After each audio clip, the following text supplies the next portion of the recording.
합쳐보면 내용은 딱 하나예요. 그건 목사. 이게 80, 90% 얘기하고 있어요. 목사의 어떤 자리 이탈이 교회 타락을 불렀다. 여기에서 이제 개혁론이 나오는 겁니다. 개혁하지 않으면 안 된다. 자, 개혁이란 말을 제일 먼저 누가 썼습니까? 교회 개혁이란 말. 교회 개혁이란 말. 칼뱅입니다. 우린 칼뱅 교회를 지금 장로교에서 칼뱅 교회를 칼뱅의 신학을 계승한 장로교라고 하잖아요. 장로교라고 하잖아요. 장로교회. 근데 칼뱅은 자신의 교회를 당시에 장로교회라고 부르지 않았습니다. Reformed Church. 개혁교회라고 불렀습니다. 칼뱅 가장 먼저. 그 칼뱅이 했던 말이 뭡니다. 개혁교회란 말이 뭡니까? 가톨릭으로부터 개혁했다는 거예요. 그래서 가톨릭에서 개혁했던 개혁교회는 끊임없이 개혁돼야 된다. 개혁되지 않으면 타락해서 죽는다. 마찬가지로 지금도 개혁되지 않으면 이미 죽어가고 있는 지경입니다. 지금. 그렇다면 자, 질문 드릴게요. 가능하면 대답해 주세요. 질문하시면 아는 대로. 어차피 질문 던져 아는 사람은 해보니까 없더라고. 그렇다고 또 틀린 것도 아니에요. 각자 생각이 있을 수 있는 거니까. 할 수 있잖아요. 자, 개혁 이럴 때 가장 먼저 떠오르는 게 뭡니까? 개혁 그러면 제일 먼저 떠오르는 게 뭡니까? 변하지. 개혁하면 변화. 좋습니다. 또 교권을 바꿔라. 교권을 바꿔라. 네. 쓰시네요. 예, 바꿔야 됩니다. 그래요. 개혁하면 바꿔라. 변화시키자. 뭐를 대상이 있어요. 대상. 뭐를 바꿉니까? 현재 상황. 현재 상황. 이 현재 어떤 상황? 이탈된 상황. 그렇죠. 그게 주로 얘기하는 게 윤리적인 타락, 부패를 말하는 거예요. 그죠? 목사의 비리, 성추행, 세습, 재정 전행 이런 거 하지 마라. 얘기하는 거예요. 근데 거기에 맞춥니다. 개혁 그러면 가장 먼저 떠오르는 게 변하고 바꿔야 된다라고 말하면서 하는 게 그겁니다. 그걸 고치자 이렇게 말하는 거예요. 그런데 그건 개혁의 목적일 수가 없습니다. 윤리적인 타락이라는 거 전병욱의 성추행에 아무리 취했던들 그거는 지금만 있었던 게 아니에요. 초대교회 우리가 뻑 한번 돌아가자 그랬던 초대교회의 어떤 성범죄에 비하면 전병욱이는 양반입니다. 초대교회가 어땠습니까? 아버지의 여자를 버린 대로 해서 바울이 야단치죠. 너희는 그 아버지의 여자를 범한 자를 그대로 내버려 두느냐? 야단칩니다. 아버지 여자를 범한 성추행 거기에 비하면 저 전병욱은 양반이니까요. 자기 아버지 여자는 아니었잖아요. 더 들어온 건지 모르지만 어쨌든 성추행만 그런 게 아니에요. 요즘 뭐 파벌파당 그러지만 초대교회 없었나요? 바울파, 아볼로파 또 누굽니까? 베드로파 그 다음에 예수파 서로 갈라집니다. 재정 모든 일이 다 있었습니다. 그때 지금 가장 타락했다라고 할 때는 그런 어떤 윤리적인 부패만 놓고 얘기할 때는 그때와 똑같아요. 더 하나 중요한 거는 모든 거의 기준은 기독교인의 기준은 당연히 예수입니다. 예수 하신 겁니다. 예수는 당시에 윤리적으로 다른 사람들에 비해서 윤리적으로 굉장히 높은 위치에 있었던 선지자 혹은 바리새인들에게 말합니다. 너희는 구원을 윤리적으로. 반면에 윤리적으로 가장 타락했던 게 누굽니까?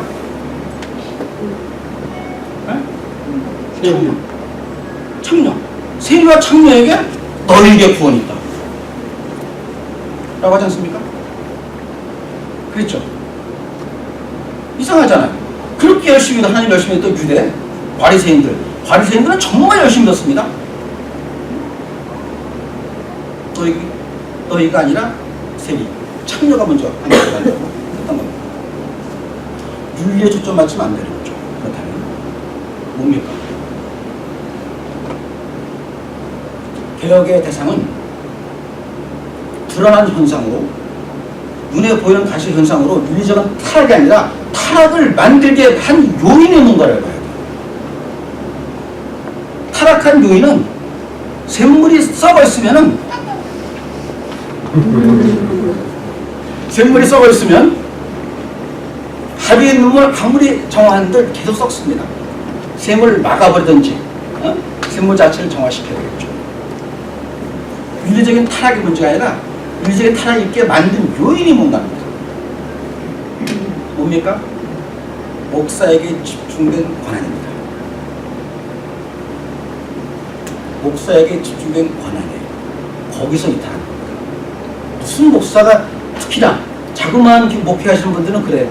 야 임마, 목사가 권한 때는 맨날 허덕이며 살아. 자식아 헛소리하지 마라. 살아 속 긁지 마라. 너 저 맞을래? 그리고 죽을 겁니다. 고생 많이 하시는 목사님들. 그런데 그런 말에 자격이 없어요. 아주 소형 교회, 영세교회 중에 그런 말에 자격이 없어요. 왜냐하면 조사해봤거든요. 그분들에게 전부 당신은 어떤 목회자가 되고 싶습니까? 1, 2, 3, 4, 5가 누군지 알아요? 조용기, 김사만, 김홍도, 오정현.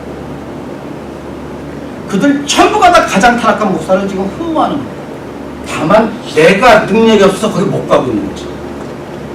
대형교회 못할 뿐이 전부. 그게 뭡니까? 목사가 그냥 권력 때문에 그래요. 목사가 권력. 가장 섬기는 종이 되고 섬기는 자가 되라는데 목사들은 양의 주인이 되는 겁니다. 주인이 지금. 기본부터 바꾸세요. 기본부터. 내 양을 치라고 했고 내 교회를 세우라고 했습니다. 예수께서는. 베드로야 너에게 교회를 주겠다가 아니고 베드로야 너에게 양을 주겠다가 아닙니다. 너는 내 양 때문에 생명을 바쳐라. 그래서 그러잖아요. 베드로에게 양을 치라고 하는데 뭐라고 하세요? 베드로야 네가 젊어서는 네 스스로 띠뛰고 네가 원하는 곳으로 가려니와 늙어서는 다른 사람이 네 띠를 띠고 네가 원치 아니하는 곳 데려가리라. 이렇게 하신 말씀은 베드로가 어떻게 죽어야 하는지를 이르심이라라. 뭡니까? 양을 치라고 한데 바로 말씀하신 겁니다. 내 양을 쳐라. 내 양을 먹여라. 따라서 양을 치고 먹이고 너 부자가 될 거야. 잘 살아. 축복받아야 되나. 좋은 차 사고. 내가 좀 세상 사람들한테 이렇게 은혜 이 축복의 본을 보여야 돼. 라고 하는 게 아니라 내 양을 쳐라. 먹여라. 치라. 그리고 넌 죽어랍니다. 그게 성경입니다. 양을 치라. 먹이라. 치라고 난 다음에 조금 있다가 말씀하시는 게 아니에요. 문맥에 떨어진 게 아니라 같은 문맥 안에서 말씀하세요. 그리고 넌 죽어라. 죽어야 사는 게 성경. 그래서 성직이 되는 겁니다. 개혁의 대상은, 개혁의 목적, 대상은 드러난 눈으로 보여지는 현상이 아닙니다. 현상은 또 나와요. 현상 치면 예를 들어 성추행 때문에 누굽니까?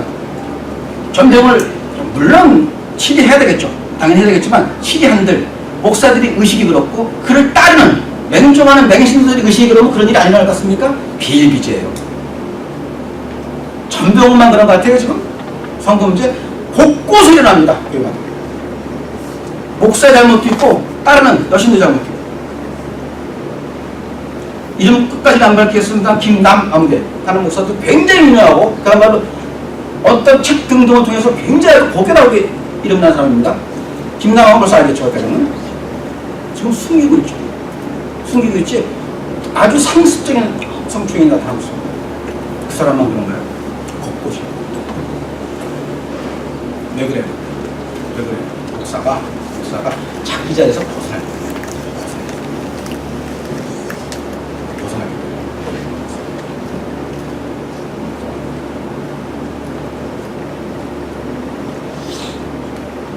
개혁의 목적, 대상은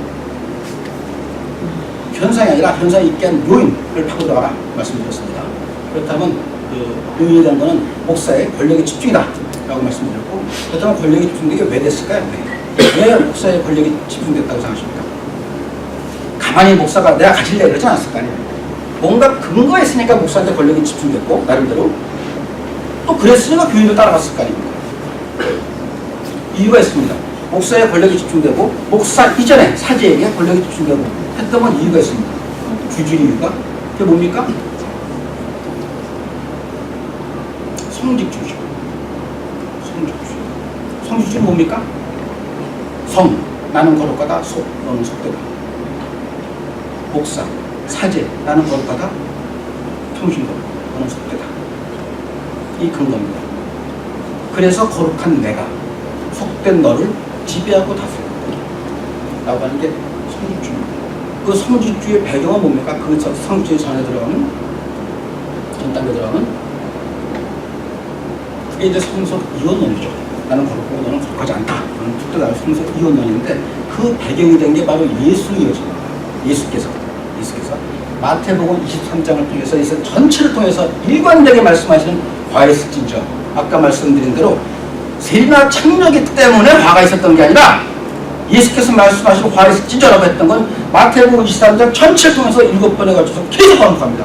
화가 있을진저 너희 바리새인이여, 화가 있을진저 너희 바리새인이여, 반복해 나옵니다. 그러고 뭡니까? 외식하는 자예요. 거짓 신앙을 말하고 거짓 신앙에서부터 비롯된 거예요. 모두 오류가. 예수 그리스도 신앙 그대로 있었다면 그렇게 갈 이유가 없었던 겁니다. 그릇된 신앙, 그게 바로 외식하는 신앙에 대해서 전형적으로 나타났던 게 뭡니까? 한번 기억해 보세요. 외식하는 예수께서 심하게 꾸짖었던 외식하는 신앙에 대해서 뭘까요? 자, 보이는 거 그랬죠. 잘하시네요. 저분은 페이스북에서 얼굴을 잘 몰랐는데 아주 멀리서 들어오셨습니다. 아주 반갑고 고맙습니다. 잘하시네요. 외식에 대해서 이제 이렇게 됩니다. 마태복음에 들어가서 보면 처음에 잘 알고 있는 거죠. 거리에서 많은 사람한테 문 안 받고 나면 옷수를 늘어뜨리기 원하는 자, 그리고 바로 이어집니다. 그리고 랍비라 칭함을 받기 원하는 자, 그만 되면 바로 나옵니다. 너희는 예수께서 랍비라 칭함을 받지 말고 아버지라 칭하지 말고 지도자라 말하지 말라. 이게 외식입니다. 외식? 바로 여기서부터 문제가 들어옵니다. 예수가 말씀하시는 많이들 그러잖아요. 나는 안 그래. 나는 절대 그런 말 안 해. 그러지만 목사님들 입에서 영적 아버지라는 말 정말 함부로 하지 마십시오. 정말 외람된 겁니다. 정말 존망스러운 겁니다. 그거야말로 신성모독입니다. 성경은 말합니다. 아버지는 한 분밖에 없시다. 어떻게 내가 목사, 그것도 30대, 40대 목사가, 60, 70대 목사, 교회 장로나 집사에게 내가 당신 영적 아버지야. 그거 딱 후려쳐야 되는 거 아닙니까? 응? 성경에 있지 않나? 바울이 디모데에게 나의 아들아 하지 않더냐? 라고 말합니다. 있습니다. 성경에. 바울은 디모데에게 나의 아들아 라고 얘기합니다. 바울과 디모데는 아버지와 아들 뻘이에요. 나이가 그랬고 바울과 디모데의 부모하고의 관계가 그랬습니다. 아주 특별한 관계를 놓고 일반화시키면 안 되죠. 영적 아버지란 말. 만약에 바울이 영적 아버지고 당시의 초대교회 교인들이 영적 아들이면 바울은 다른 교회 교인들한테 이렇게 불러야 됩니다. 나의 아들들아 불러야 됩니다. 단 한 군데도 없습니다. 디모데에게 부른 거예요. 영적 아버지란 말 정말 하지 마십시오. 경망스럽습니다. 그런 외식이 내가 아버지다, 내가 랍비다, 이 외식이 정당화 되면서부터 이렇게 온갖 불안의 집중과 교만 쌓여지는 겁니다. 그때 외식하는 자, 어떤 자가 외식하는 자가 그 외식하는 자의 전형을 말할 때 뭡니까? 성전에서 기도하는 두 사람입니다. 기억하나요? 성전에서 기도하는 두 사람. 그럼 탁 떠올라야죠. 안 떠올라요? 안 떠올라요? 성전에서 기도하는 두 사람이 이해가? 그럼요. 잘하시잖아요. 근데 여자분들이 훨씬 세네. 자, 저는 개인적으로 그 구절을 상당히 중시합니다. 굉장히 중시합니다. 바리새인과 세리교. 바리새인은 어떻게 합니까? 기도할 때 따로 서서 따로 가운데 섭니다. 따로 서는 말이 뭐예요? 내가 니들하고 어떻게 섞이냐 자식아. 나는 바리새인이야. 따로 서서 그 다음에 어떻게 합니까? 손을 들죠. 아버지 감사하나이다. 나는 저기 가늠하는 자, 포색하는 자와 같이 아니하며 나는 일에 2번 금식하고 소득의 11조까지 바치나이다. 이렇게 만드신 하나님 감사나이다. 그러고 멸시합니다. 세리가. 그때 세리는 따라서서 가운데 있기는 그냥 들어오지도 못해요. 성전에 B급 문 열고 구석에 여기 앉아서 무릎 꿇고 엎어집니다. 주여 나의 죄를 용서하시옵소서. 저는 죄인으로서이다. 아무 말도 할 게 없습니다. 그때 예수께서 이렇게 말씀하시다. 이해란 말은 뭡니까?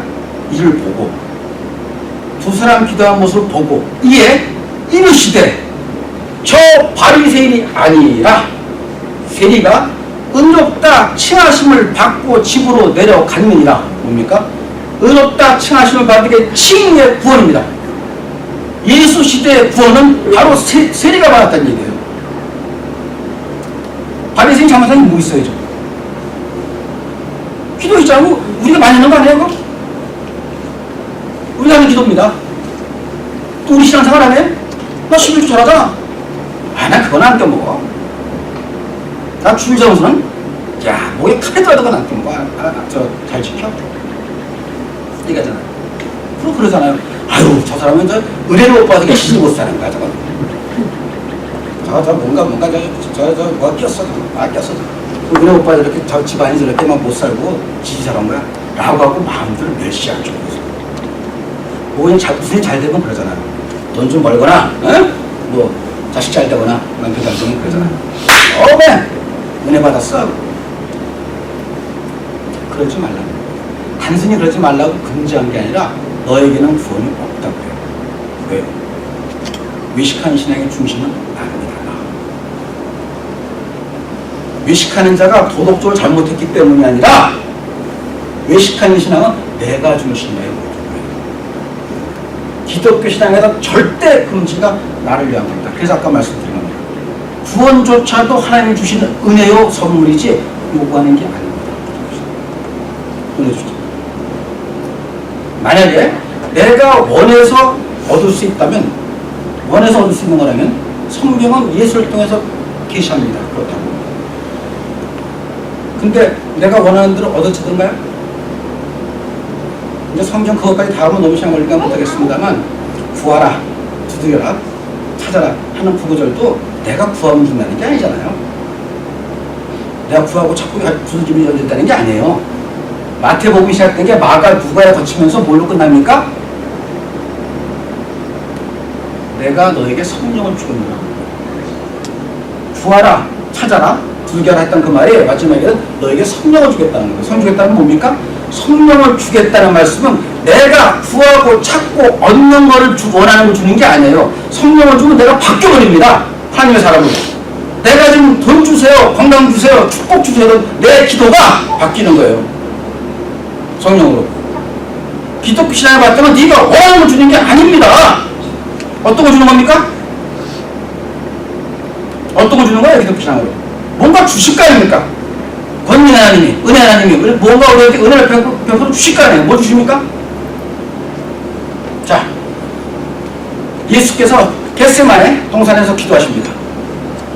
똑같은 기도를 3번 하십니다. 올라가서 얼마나 열심히 기도했냐면 그렇게 말합니다.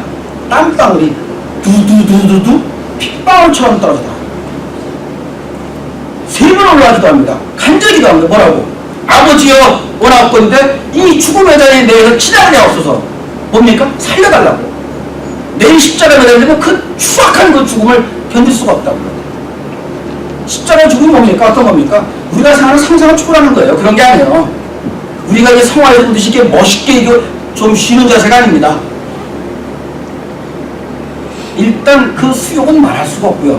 그렇게 점잖게 옷 입혀놓지도 않고 완전 나체입니다. 기본적으로. 그 다음에 그렇게 고상하게 걸려있지가 않아요. 몸무게 때문에 처집니다. 계속 밑으로. 여기는 박혀 있잖아요. 모습은. 그 다음에 여기 박는 게 아니에요. 여기다 박으면 이게 몸무게가 감당하겠어요? 여기다 박습니다. 뼈 사이 여기다 박는 거예요. 뼈로 걸리는 겁니다. 뼈에 걸어놓는 거예요. 그리고 몸을 자꾸만 처지는 겁니다. 이렇게. 그 압박 때문에 죽는 거예요. 그 고통 때문에. 그렇게 죽는 거고, 또 어떻게 하시는지 아세요? 십자가 체험하기 전에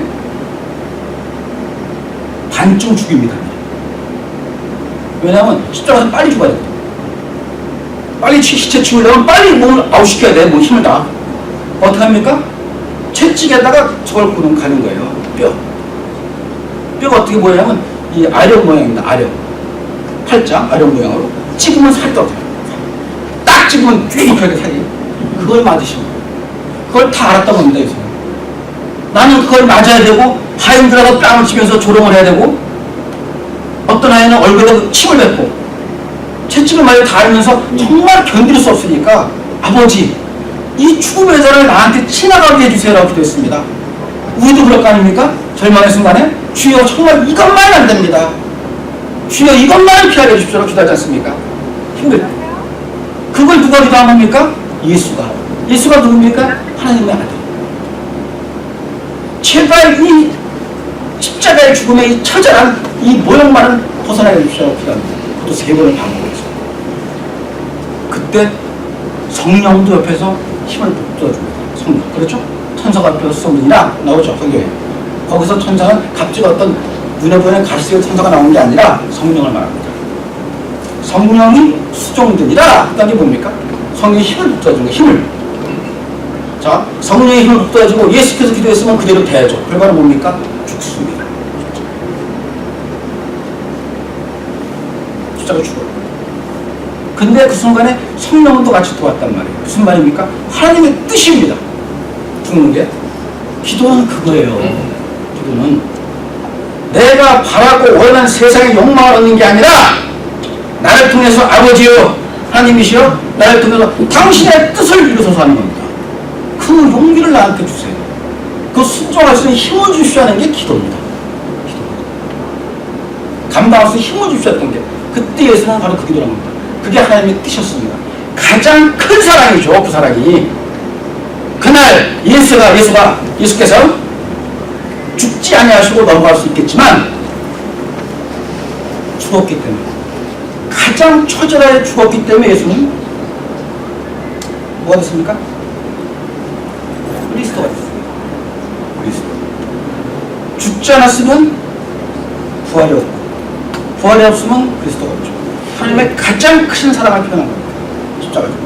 그래 성경은 이렇게 기록하죠. 그는 근본 하나님의 본체시나 하나님과 동격이라는 겁니다. 하나님과 동등됨을 여기지 아니하시고 자기를 비워 종의 신분으로 세상 오시잖아요. 사람이 공영체를 갖고 그 다음에 죽기까지 복종하셨으니 십자가에 죽으시리라. 그 다음에 뭐라 그러니까 바로 그런즉 뭐라 그래요? 모든 사람 위에 가장 뛰어난 힘을 주셨다고 그래요. 예수께. 모든 사람이 그 무릎 앞에 무릎을 꿇겠다고 그래요. 왜? 십자가에 죽으셨기 때문에. 그게 하나님 뜻입니다. 성경에서. 뭐라다가 지금 사실 이건 오늘 주제가 아니었는데 들어갔네요. 외식강에 나왔군요. 세리. 그 얘기가 나왔죠. 바리새인 기도는 바로 겁니다. 나를 자랑하고 상대를 멸시하고 정죄한다는 건 갖고 있는 선민의식입니다. 그 바탕에 깔려있는 거예요. 난 높아라. 너는 좋은 깔려있단 말이에요. 그게 바탕에 성석 이혼을 하고 그래 예수께서 그렇게 말씀합니다. 우리가 볼 때 참 이상하거든요. 아무것도 이해가 조금만 깊이 생각하면 이해가 안 되는 거예요. 아니 바리새인이 뭘 잘못했냐고 여기서 누구한테 해친 게 없잖아요. 아무것도. 감사합니다. 또 보고 나 종교행위 잘했잖아요. 잘못한 게 하나도 없거든요. 근데 넌 네가 아니라고 해요. 아니란 말은 뭡니까? 넌 버림받았다고 한단 말이에요. 왜요? 네가 중심인 신앙은 네 신앙이다. 하나님 신앙이 아니라는 겁니다.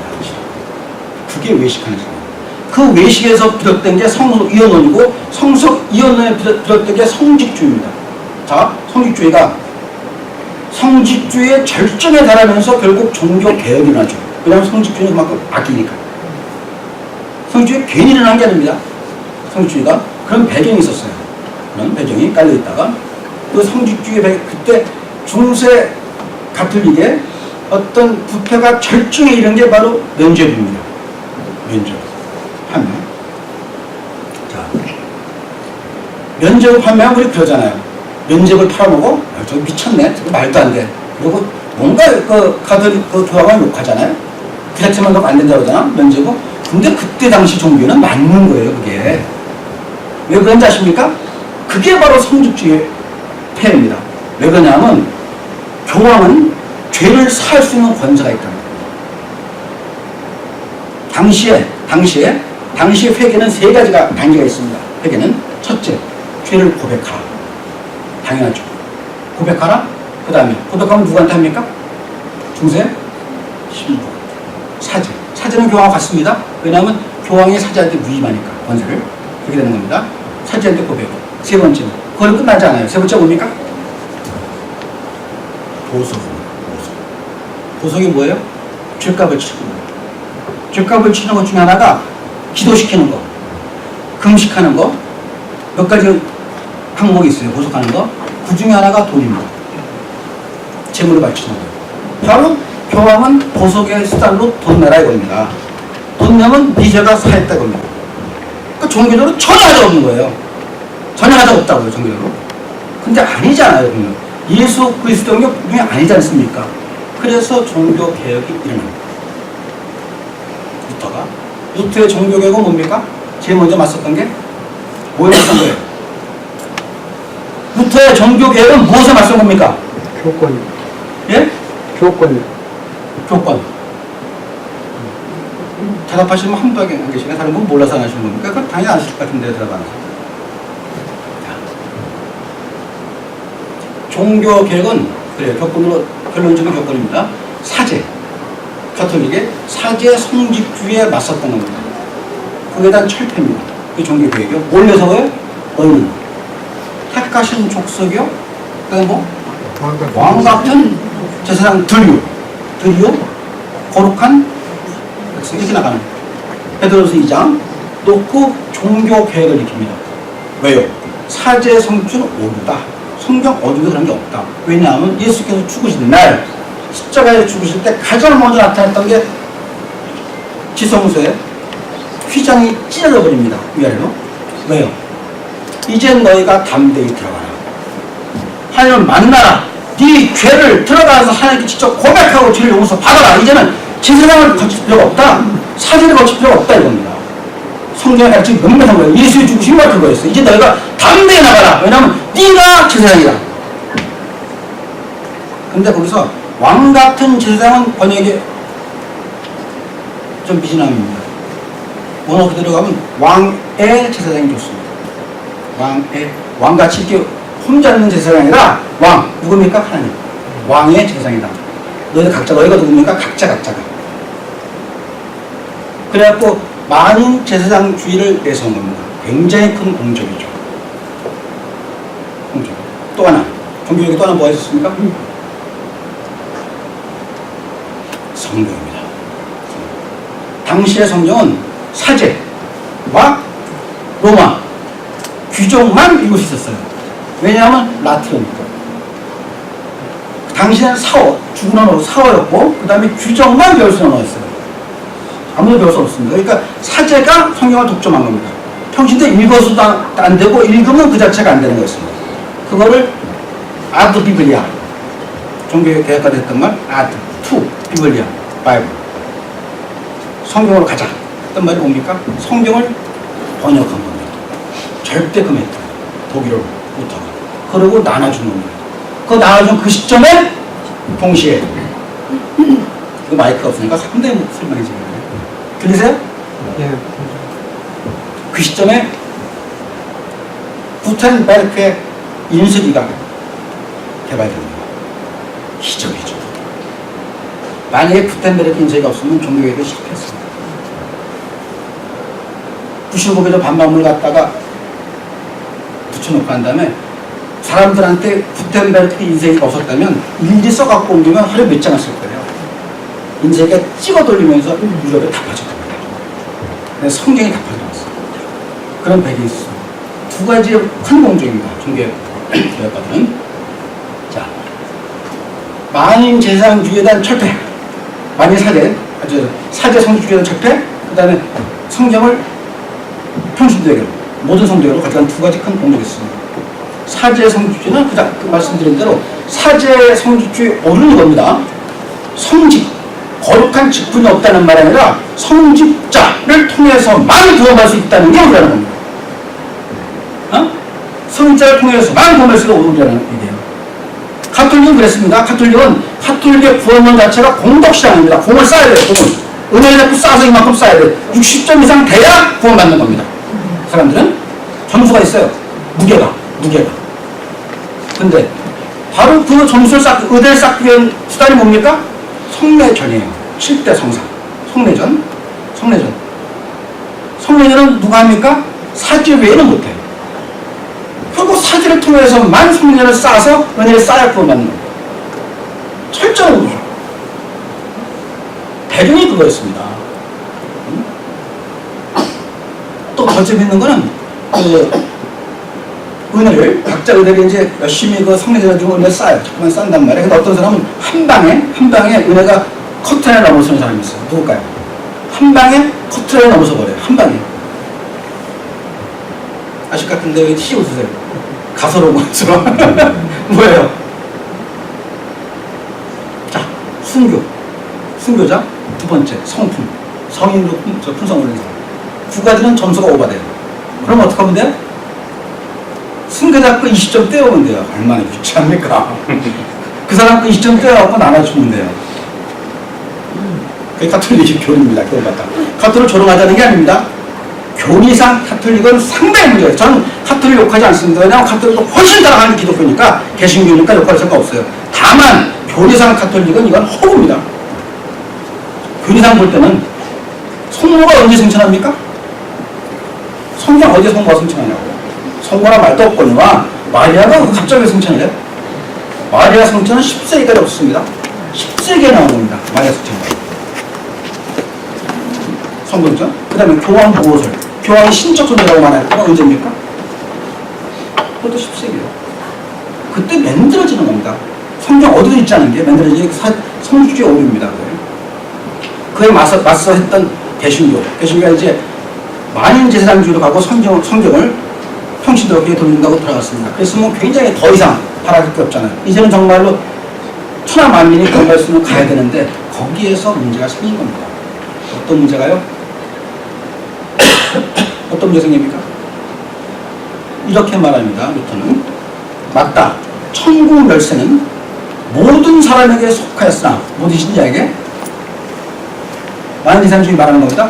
모든 신자에게 속하였으나 그 사용권은 선택받은 직분자에게만 있다. 엄청난 모순이죠. 속겠다. 소유권 줬으면 소유권 준 사람이 사용해야지 소유권 주는 거 아닙니까? 그런 거 아니에요? 그죠? 소유권 줬으면 내가 사용하니까 내 소유권 아닙니까? 소유권은 있다. 그러나 사용권은 다른 사람이 있다. 말장 아니죠. 왜요? 다시 종교가 권력으로 하는 겁니다. 가톨릭이 맞설 때 카톨릭에 맞설 그 시점에서 그런 겁니다. 가톨릭이 옳지 않다. 맞서면 나름대로 옳은 걸 찾아냈어요. 근데 개신교에 힘이 생기거든요. 왜냐하면 가톨릭 그렇게 커질 줄 몰랐어. 개신교가 파워가 되면 싸우려니까 힘이 얻어냈습니다. 힘 얻으려면 가장 먼저 조건이 힘을 집중시켜야 돼요. 누구한테로? 목사한테. 그래서 루터는 그렇게 말했고 칼뱅은 뭐라 그럽니까? 칼뱅은 이렇게 표현합니다.